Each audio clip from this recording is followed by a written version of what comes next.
Hello, welcome to Digital Farm TV Rural News. I'm Andy Walker. Australia's Brahman breeders will be the first in the world to benefit from a breakthrough in genetic analysis that has the potential to boost cattle herds across northern Australia. These advances are the result of a move to single-step genetic evaluation that combines genomic and pedigree information with performance records to calculate estimated breeding values, or EBVs. This means Brahman breeders and buyers who use EBVs will have access to more accurate, reliable data and a greater ability to select for a wider range of production traits. The transition to single-step genetic analysis follows a long-term collaboration between Meat and Livestock Australia, the Australian Brahman Breeders Association and other national genetic research agencies. Advocacy group Dairy Connect marked World Milk Day this week by launching a new video detailing one family's progress in converting most of its 485-hectare family farm to dairy production. Around 18 months ago, fifth-generation farmers, the Nankervis family, based at Corryong in Victoria's northeast, decided to change their beef cattle and peppermint oil growing and processing program to dairying.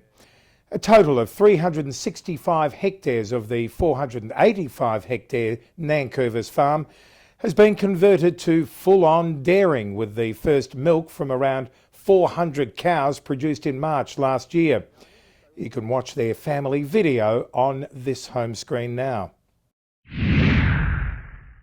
The Victorian Government should urgently and independently review its plan to split up the Country Fire Authority in legislation also containing changes to firefighter cancer compensation.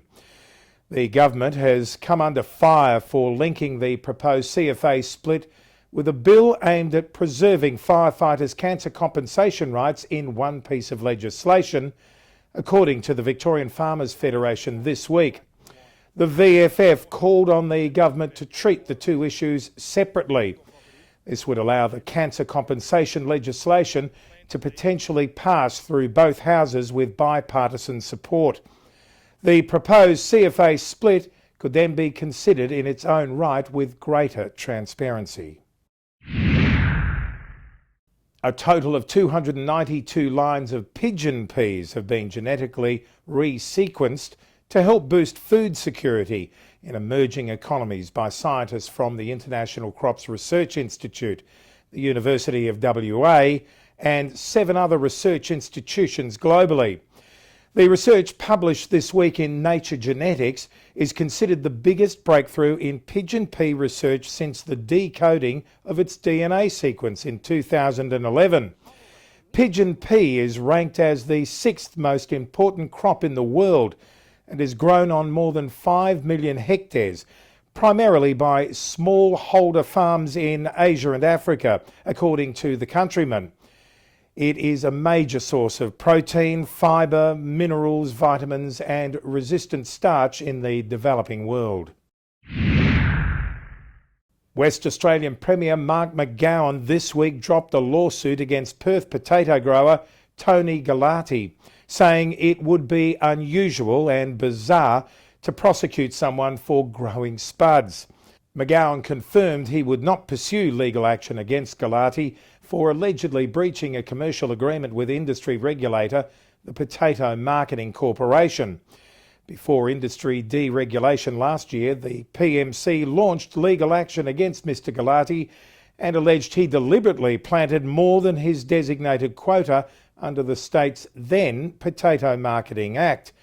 The Premier said the legal action could have potentially bankrupted Galati, and it would not be wise or viable for the state government to bankrupt someone who employed hundreds of people. Salmon farmers at Macquarie Harbour in Tasmania are under investigation to establish whether or not they had broken environmental laws, according to ABC Rural this week.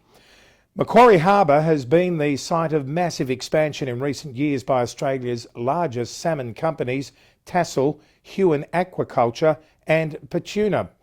Pollution concerns last year resulted in destocking orders being issued and accusations that the state's environmental agency had not properly regulated the farming operations. Salmon farming in the island state is worth more than $700 million per annum, and the Tasmanian government has committed to making it a $1 billion industry by 2030. Investors with a broad view of the global agricultural economy are being urged to factor in continuing world population growth, according to online business news agency Bloomberg this week. Even though the pace of growth peaked in 1962 to 63, the overall number of people around the globe, led by emerging markets, continued to grow. Estimates had put the world population total at 8.4 billion by mid-2030 and at 9.6 billion by mid-2050. Contributing to this is the fact that people were living longer. Rising demand for food posed challenges for farming and the production of sufficient food, forcing up the prices, thus making agricultural commodity futures an attractive pure play investment and an optimal choice for consistent growth and income. Well, that's it for Digital Farm TV Rural News this week. I'm Andy Walker and look forward to your company again next week. Bye.